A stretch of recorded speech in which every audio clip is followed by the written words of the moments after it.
Olá, meu nome é Felipe Augusto de Azevedo, faço parte do Polo Parelhas e dentro dessa disciplina da História da Música eu vou falar um pouco sobre um mini seminário sobre um pouco abordando a origem da ópera, né, o surgimento da ópera e o desenvolvimento dela dentro do classicismo e falar um pouco sobre esse movimento do classicismo, né? Esse período, que foi um período relativamente curto. O período do classicismo ele vai durar em média ali de 60 anos aproximadamente, que ele vai acontecer entre o ano de 1537 e 1580, né? Então é um relativamente curto, porque outros duraram bastante tempo, né?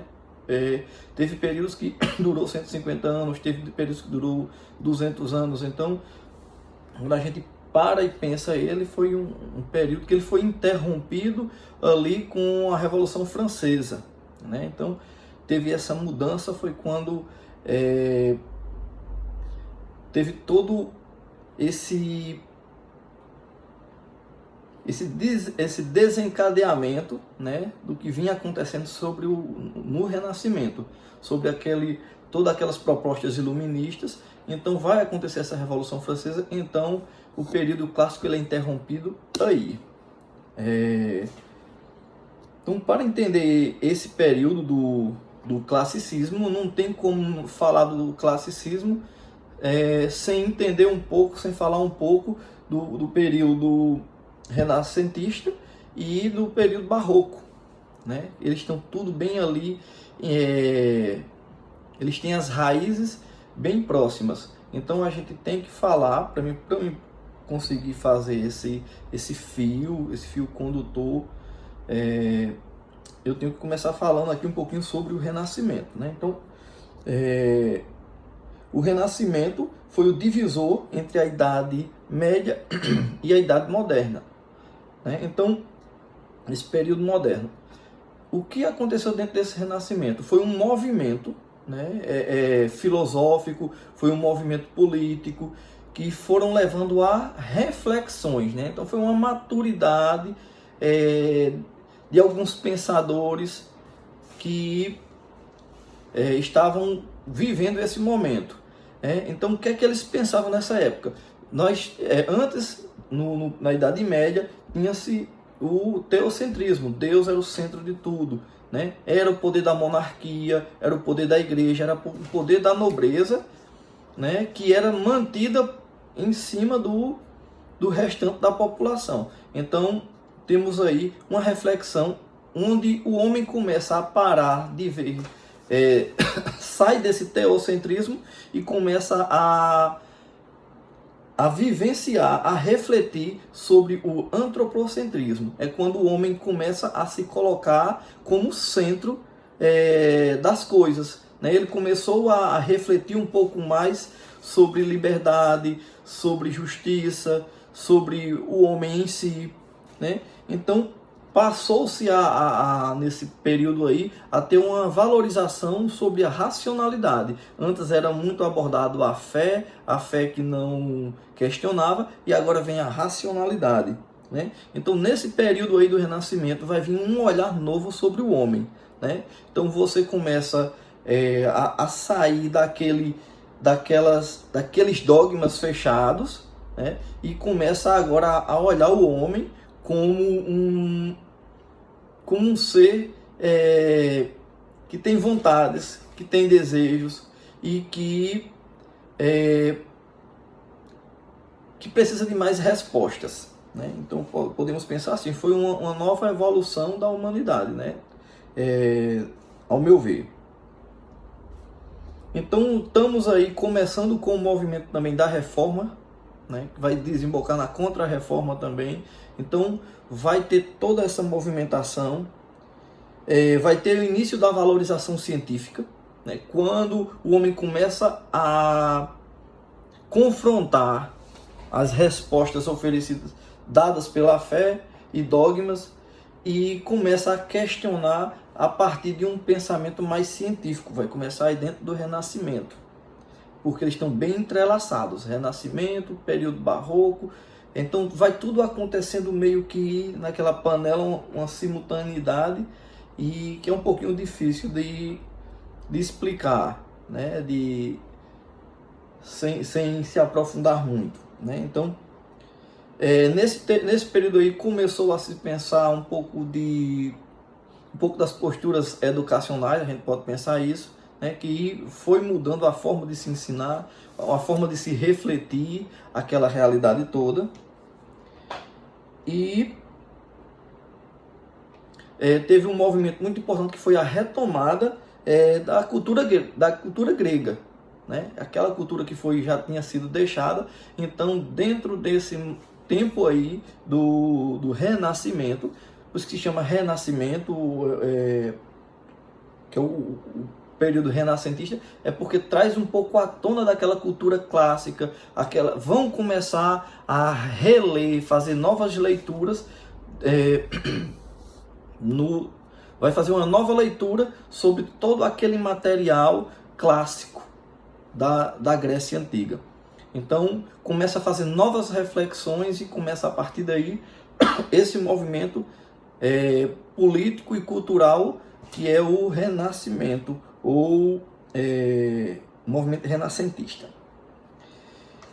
Logo em seguida desse movimento renascentista, dentro desse momento renascentista, né, dando continuidade dele, vai surgir junto com ele o período barroco. O período barroco vai estar ali situado entre 1550 a 1750, mais ou menos ali, né? Então vai estar o período no século XIV até o século XVII, XVIII.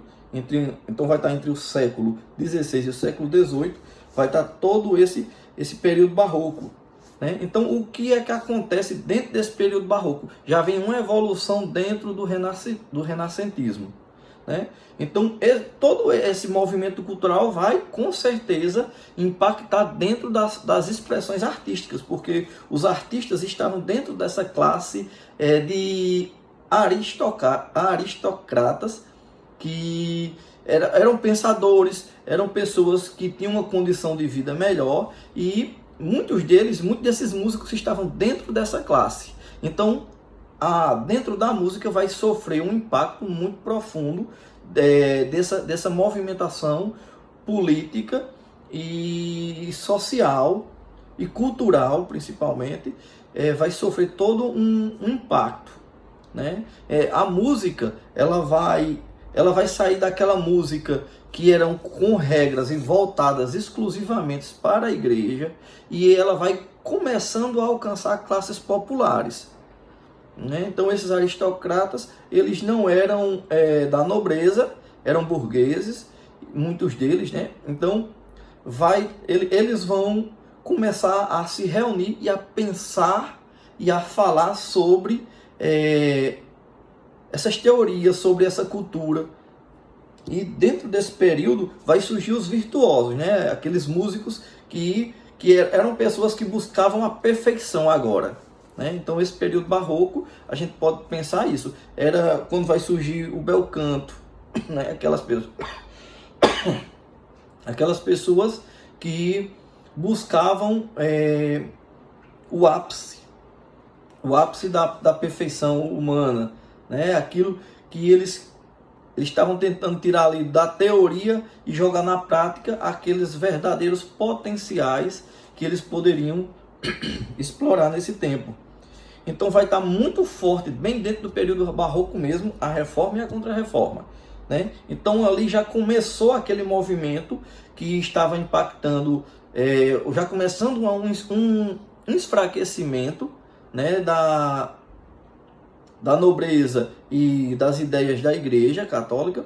Então vai começando a ter um abalo aí.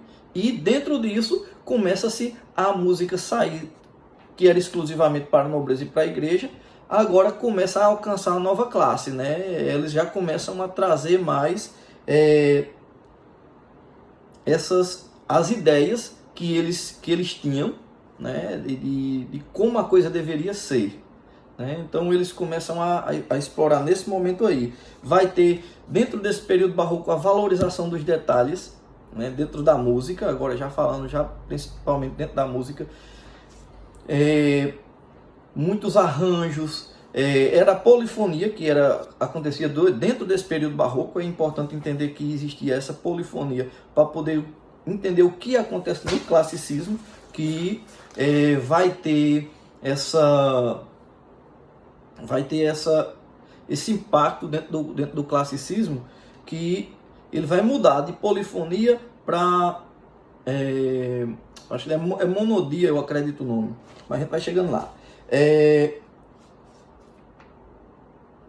Ainda dentro da música, assim como os dogmas, ainda a música estava presa dentro de muitas regras, né? Então essas regras eram muitas regras artísticas, então existia um certo exagero nas regras artísticas. Então uma música ela tinha que ser bem enquadrada dentro desse período. Tinha a teoria dos afetos, né? Então cada momento da música ela envolvia mexer com um afeto. Então existia toda uma regra de como a música deveria ser e como os artistas deveriam compor. Então eles estavam muito, então além deles buscar essa perfeição, mas essa perfeição dentro das regras que eles já tinham, né? Então tinha nessa época a valorização da polifonia. O ápice do barroco vai ser Bach, que ele constrói uma melodia, ele pegava uma melodia, né, uma melodia a temática ali, que aí vai construir as fugas, que é quando ele pega aquela melodia e ele começa a executar aquela melodia, por exemplo, uma melodia numa mão, e ele começa a repetir essa melodia na outra mão, no piano, por exemplo, né, no cravo, no caso, que era o que ele tinha. Então vai ter toda essa construção harmônica. Então eram várias vozes, uma mesma melodia que chamava melodia tema, ela era repetida com várias vozes. Então vai praticamente o que a gente pode pensar desse barroco é essa construção, essa busca pelo virtuosismo, pela perfeição, né? Então dentro desse período barroco é quando vai surgir, né, por volta ali de 1600, uma pessoa chamada Monteverde, que ele vai ser o marco, no caso aqui do nosso tema, que vai ser a ópera, né? Então Monteverde ele vai surgir mais ou menos nesse período aí. Então a primeira ópera, né? Então dentro desse período barroco vai surgir a primeira ópera, né? A ópera é considerada a arte completa. Por que a arte completa? Porque dentro dela tem dança, tem cena, tem voz, tem o ambiente, vai ter o cenário, né? No caso o ambiente vai ser o cenário, vai ter a música. Então ele une tudo que se tinha da arte, a fala, textos. Ele vai tentar se unir tudo ali dentro da ópera, né? O que vai gerar muitos conflitos, porque eles não queriam misturar a palavra junto com a música, dizia que a palavra desvirtuava um pouco a música. Então vai surgir ali, nessa época, os madrigais, né, que eram uma forma de composição para vozes, que vai estar ali. Então a primeira ópera vai surgir em 1594, uma ópera chamada Daphne.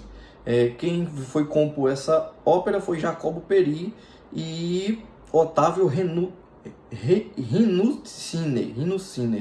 É uma obra que ela é baseada justamente no conto grego, que eles como buscava trazer aquela movimentação, como eu disse no início, que eles estavam procurando aquela história clássica da Grécia clássica. Então eles vão trazer para esse momento os deuses, os contos gregos. Então um desses contos foi justamente dentro dessa primeira ópera, em 1594. Então eles eram um grupo de aristocratas que eles se reuniam, né, lá durante esse movimento dentro do Renascimento em Florença, na Itália, né? Então, a ópera era feita em pequenos salões, né? Era aquela música era camerata, que era eram peças feitas para pequenos grupos de nobres. Então, eram apresentados em espaços pequenos, era com um número muito reduzido de músicos.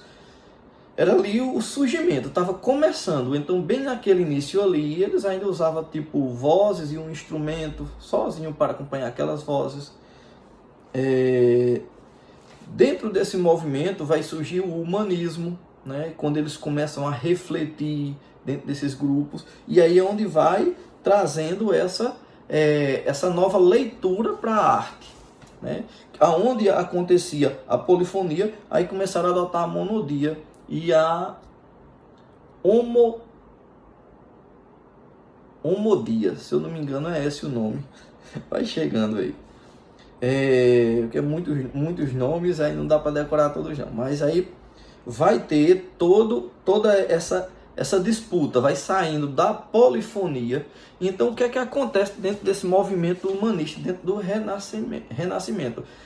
Começou-se a valorizar a razão, né? Então dentro da polifonia, quando ia se cantar, fazia uma mistura, uma salada muito grande. Então eles pegavam uma frase musical e eles começavam a cantar aquela frase musical em várias vozes.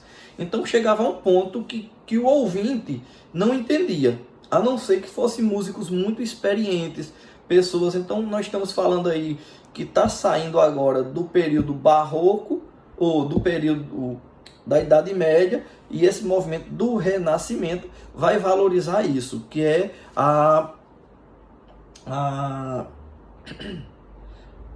razão. E dentro desse movimento precisava-se de entender as melodias. Então fazia uma mistura muito grande, de sons. Então as pessoas não sabiam definir direito o que a canção estava dizendo, o que a letra daquela ópera estava dizendo. Então foi necessário que durante esse período fosse, a gente vai dizer assim, enxugando. Foi saindo da polifonia e foi começando a aparecer a monodia, que é uma canção com mais presença de voz, com mais melodia. As pessoas, os instrumentos apareciam ali para fazer acompanhamentos, né? Não era o foco não era 100%, só a música. Então precisava-se de refletir. Então vai ser dentro desse momento aí que vai começando a ter esse conflito aí de ideias, né? Então a gente vai chegando aí, depois dessa primeira ópera, a gente vai dando um salto e vai chegando num dos que a gente quer considerado um dos fundadores do Barroco, que é Cláudio Monteverdi, Giovanni Antonio Monteverdi, né? Então ele vai nascer ali em 1567 e falece em 1643, né? Então ele vai ter ali em média de 76 anos, né? Foi esse tempo de influência dele nesse período barroco. Então ele foi um cara, uma das figuras das mais impactantes dentro desse período barroco, porque ele vai estruturar novas regras, né? Alguns movimentos, porque o primeiro movimento, que a gente chama-se o primeiro movimento dos músicos ali, chama a prima prática, que era a letra se sujeitava à música, né? Então eles valorizavam o som, não era a letra. Então nessa primeira prática tinha os músicos mais tradicionalistas, eles se agarravam nessa ideia, que tinha que valorizava os sons, mas a palavra era subjugada na música, né, pela música. Então, como é que acontecia? Eles valorizavam notas longas, tríades. A música era construída, ainda era polifônica, né? eles colocavam um cravo ou uma viola para acompanhar esses primeiros movimentos aí dos madrigais. Esse sujeito, o Monteverde, ele vai revolucionar isso aí, porque ele vai sair desse movimento a partir da teoria dos afetos, que utilizavam algumas regras de intervalos e formas de fazer a sonoridade acontecer, os modos. Então eles utilizavam a sonoridade para transmitir um sentimento daquilo que eles queriam passar na música. Então, dentro desse movimento aí, dentro desse momento, vai surgir o Monteverde, e ele vai agora trazer uma nova forma de fazer música, que vai mexer um pouco nas estruturas, um pouco muito, né? Nas estruturas da música da época, né? Então, como sempre, vai ter os críticos, e ele foi muito criticado, principalmente por Artusi, se eu não me engano, era esse o nome da pessoa que confrontou ele, escreveu todo um documento, meio que não criticou ele diretamente, mas falava dele, foi o que era, porque tipo, não falou do Dono dos Porcos, mas citou tudo que ele estava fazendo, então estava falando de Monteverde, né? Criticando o novo movimento musical, né? Porque, com razão, porque com razão que eu digo, porque o Monteverde, ele pegou uma música que supervalorizava aquela riqueza sonora, muitas harmonias, muitas melodias, muita polifonia, e ele começou a dar uma enxugada naquilo ali para se tornar mais legível, né? E foi acrescentando o canto, né? Isso daí vai gerar impacto até na igreja, né? Então, vai ter vários tratados a respeito disso, né? Então vai ter, ao longo da vida dele, ele passou, mas ele se manteve firme, né? Então ele se manteve firme naquele propósito, na forma de fazer. Inclusive ele depois faz um documento, um livro, sobre justamente defendendo esse ponto de vista dele, que a gente vai chamar do segundo movimento. Então teve a prima prática, e depois vai ter a segunda prática, né? Então, dentro dessa segunda prática, ele vai ter as tétrades, né? É uma polêmica, porque a igreja permitia que usasse as tríades, né? As tétrades era considerado o acorde do mal, né? O acorde das trevas. Então, ele começou a trazer para dentro dessa música as tétrades, né? Ele trouxe para dentro ele vai fazer a ópera mais famosa da época dele, né? Que é o Orfeu. Ele, justamente, olha, ainda trazendo essa presença da Grécia Antiga. Então, ele vai trazer dentro do trabalho dele, ele vai trazer uns instrumentos, né? Então, assim, era uma música que era feita com pouco instrumento, agora ele vai começar a trazer as violas, os violinos da época, né? Ele era gambista, né? Acho que é gambista o nome, como era o nome acho que do parente mais antigo do violino, das violas, né? Eram os instrumentos que tinha até 6, 7 cordas. Então, temos aí a presença. Ele vai trazer esses instrumentos, ele vai valorizar mais os músicos, vai ter mais gente. Ele vai padronizar algumas cadências, né? Essa cadência que a maioria dos músicos conhece, que é o 2-5-1 ou 5-1, que é com a resolução na tônica, né? Então vai surgir, ele vai amarrar algumas regras que vai ficar, né? Então ele vai consolidar ali a ópera, e ele vai amarrar coisas. O que é que ele fez? Ele não inventou nada novo, mas ele pegou toda a teoria, toda a construção musical da época que ele tinha, tudo que ele tinha ali, ele conseguiu jogar dentro da arte dele, né? De uma forma assim absurda, né? Então, assim, para mim ele foi muito genial nesse sentido aí. Mais uma vez, falando disso para chegar no classicismo, porque o classicismo vai ter ingredientes tanto desse movimento renascentista como desse período barroco, né? Então vai estar ali. Vamos dizer que se a gente imaginasse que a história da música é um rio, né? Então o rio é todo esse movimento ali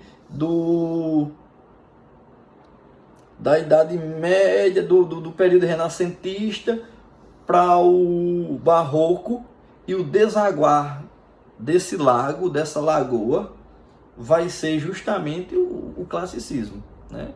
Lagoa, quando enche, vai virar o romantismo, que já é outra história, né? Então, dentro desse trabalho do Monteverde, né? Ele vai ter ali dentro dele, ele vai amarrar três estilos de composições, né? Três formas de compor, que é o concitato, o mole e o temperato, né? Eles dentro dessa teoria dos afetos, né? Então cada grupo desses três aí, um representava fúria e alegria, o outro era paixão e tristeza, né? O mole e o temperato era aquele movimento tranquilo, né? Sereno. Então ele aplicou dentro das obras deles repetições de fragmentos de melodia, né? Ele pegava, semelhante ao período barroco, né? Que é fruto desse período barroco aí, eles pegavam um tema, né? Que hoje em dia é conhecido como a fuga. Ele pegava um tema e ele ia repetindo esse tema ao longo da música, né? Esse trecho. Então, e trazia dentro dele uma tonalidade específica, né? Que não funcionava tão bem na polifonia, porque já fazia aquela misturada que ficava muito bela também, mas bem incompreensível, muito impactante, muito exagerado, né? Que é característica dessa época dos exageros, né? Não é à toa que foi tanta gente para a fogueira por causa dos exageros. Então vai ter dentro desse movimento aí, dentro desse movimento barroco, todo esse exagero posto em prática, né?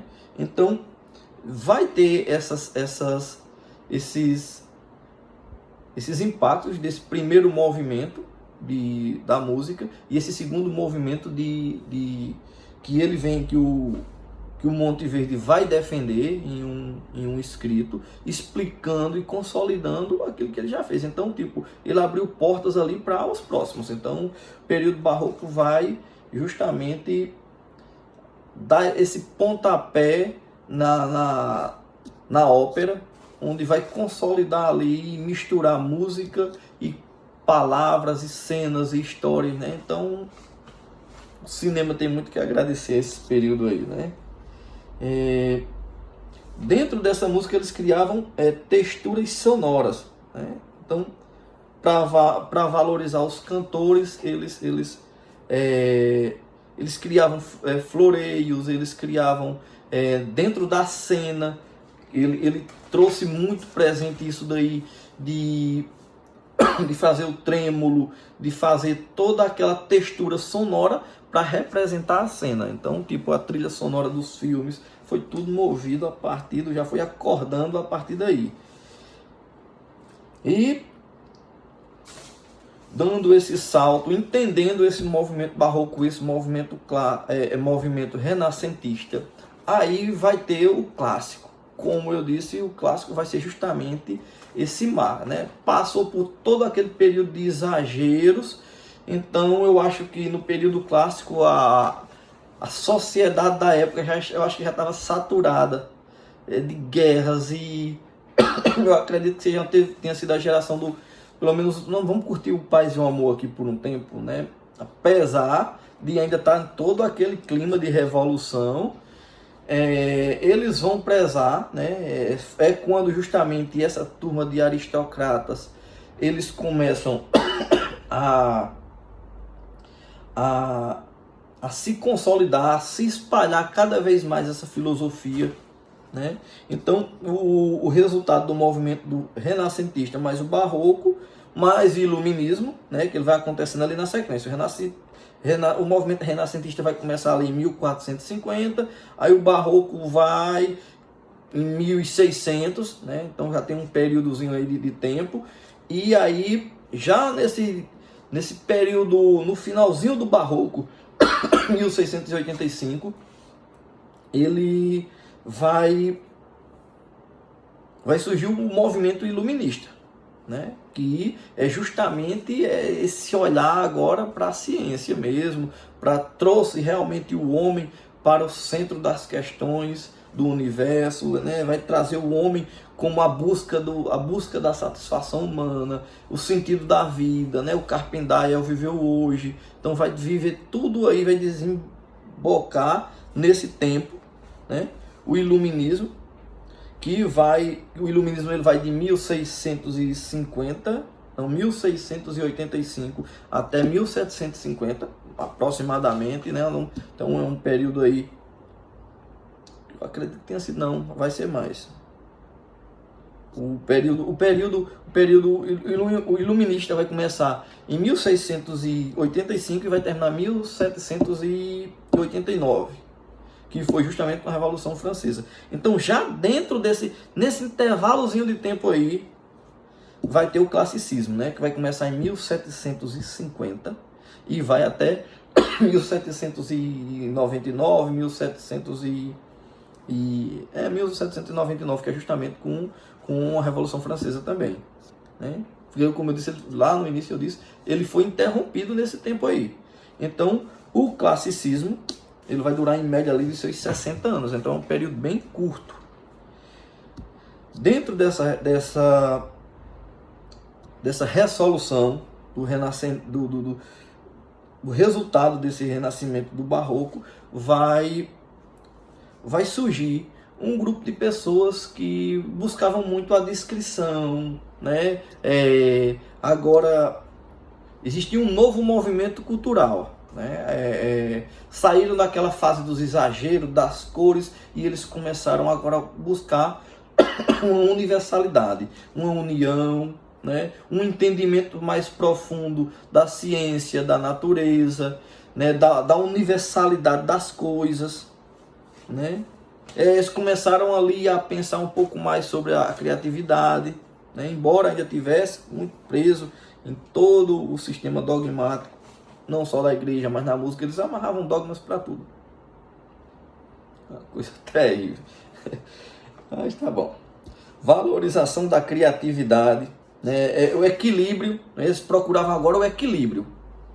Como fazer a coisa acontecer sem esse desequilíbrio, sem esses exageros todos. Então, eles procuravam dentro dessa nobreza, dentro desse grupo aristocrata, eles procuravam agora mais suavidade. Então, isso vai refletir na música, né? Eles procuravam o desenvolvimento da ciência, né? Dentro da linguagem, foi onde começou a surgir as rimas, né? A uniformização, os decassílabos, né? Falar as palavras, a metrificar as coisas. Então buscava-se equilíbrio, né? Eu acho que é justamente um reflexo desse exagero vivido na Idade Média, e aí vai procurando agora uma forma de se equilibrar as coisas. Dentro desses movimentos vai começar a surgir, né?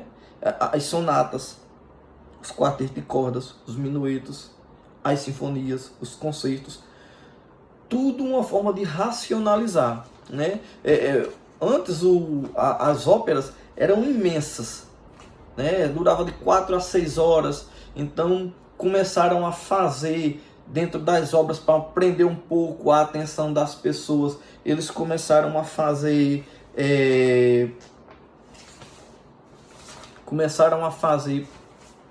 pequenas amostras, né? Como se fosse um comercial, né? Com pequenas histórias falando da realidade popular, que agora não me chegou o nome, né? Então,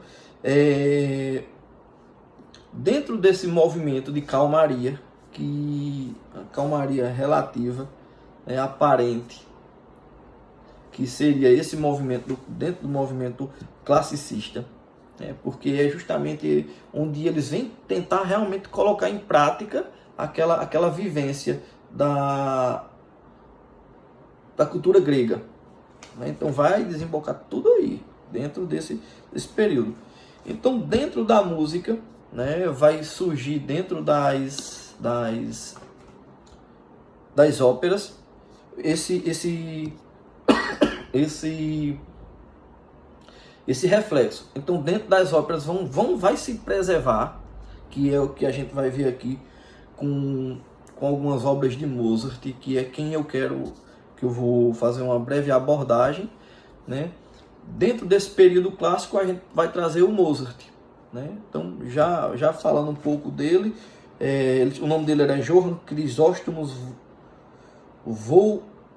Wolfgangus Theophilus Mozart, Amadeus Mozart, né? Ele viveu pouco tempo, ele viveu 35 anos, de 1756 a 1791. Então, ele vai ser esse músico da idade, é um músico, para mim, é o mais marcante desse período clássico, porque ele vai trazer todas essas regras ainda presentes na música dele, vai trazer a suavidade, a racionalidade dentro das suas melodias, porque agora as melodias tinham que ser mais racionais, as pessoas tinham que ouvir e compreender essas melodias, e Mozart vai trazer isso de uma forma muito criativa, né? Dentro da música dele. Ele vai ser fruto ainda dessa educação ali do barroco, mas ele vai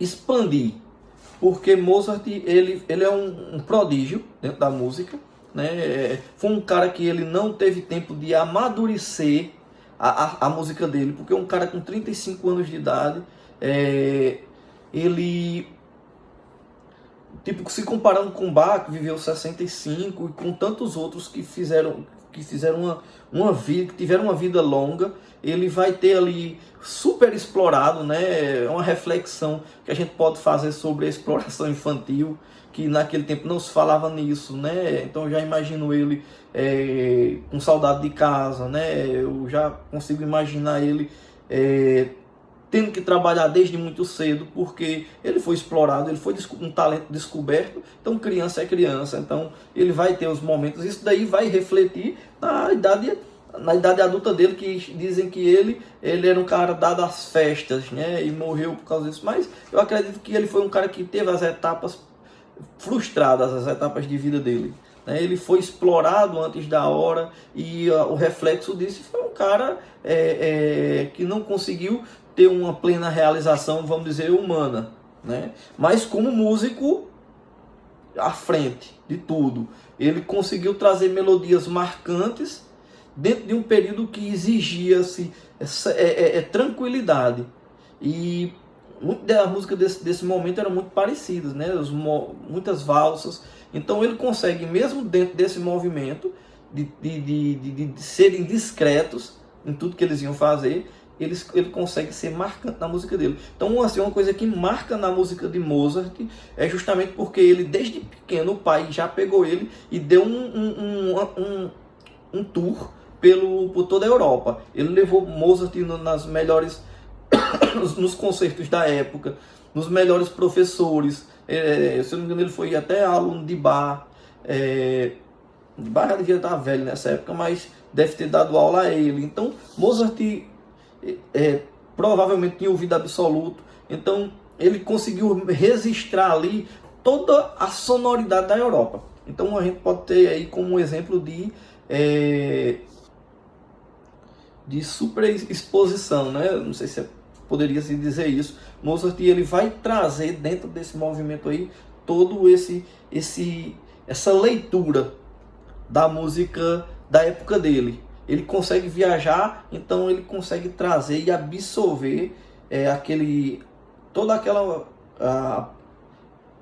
todos os movimentos sonoros da época dele, né? E consegue trazer para a música dele. Então, ele escreveu diversas óperas, né? Então, uma das coisas presentes dentro da ópera dele, por exemplo, teve o Fígaro, né? Pequenos momentos de comédia e de drama, mas ele trazia dentro da música dele os burgueses desafiando os patrões, né? A empregada que desafia o patrão.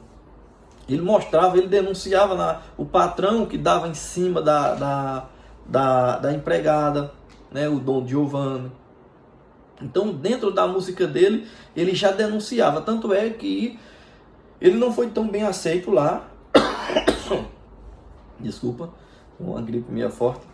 Ele já denunciava todo aquilo ali. Então, ele não foi tão bem aceito na terra dele. Foi tanto que teve algumas óperas que teve que ser expostas em outros lugares, né? Que a sociedade já estava mais à frente, culturalmente falando. Então, ele já trazia essa crítica, né?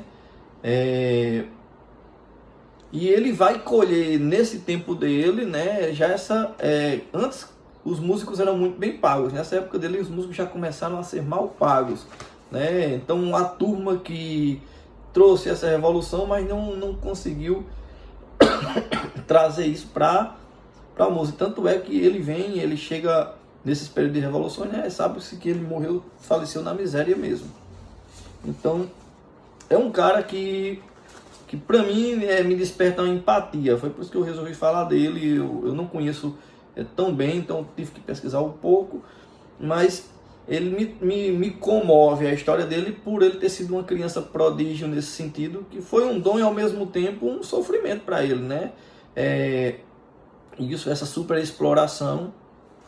Dizem que ele era bem humorado, mas né, eu tenho pouco conhecimento da biografia dele, mas eu criei essa empatia com ele. Nunca tinha parado para pensar, resolvi parar para pensar um pouco e refletir com esses pontos, né? Da música dele, ele teve que compor músicas claras, né? Isso é uma característica, músicas claras, né? Que ele teve que agradar vários públicos. Então ele teve que ter uma clareza na música dele, né? Então era o período que estava prezando pela razão. Então dentro das obras tinha que ter fala, tinha que ter uma estrutura melódica que a pessoa conseguisse compreender e ser movida por aquele sentimento, né? Então ele consegue de uma forma brilhante trazer isso. Se ele tivesse vivido mais, eu acredito que ele tinha feito uma revolução sonora na época dele, né? Quem sabe ele tivesse até aí, né? O próximo período vai ser o romântico, só daí sabe o efeito que ele teria criado dentro desse período romântico, né? Se ele tivesse vivido mais. Então ele, por ter tido uma vida muito precoce, ele me chamou a atenção, né? E ele vai trazer, e por ele já trazer dentro da música dele, a presença forte além das melodias, dessa crítica social, né? Que já era o resultado de todo o movimento do Renascimento e do Iluminismo. Então, basicamente, o que eu tinha para trazer nesse breve seminário era isso. Então, muito obrigado e espero que tenha ficado bom. Um abraço.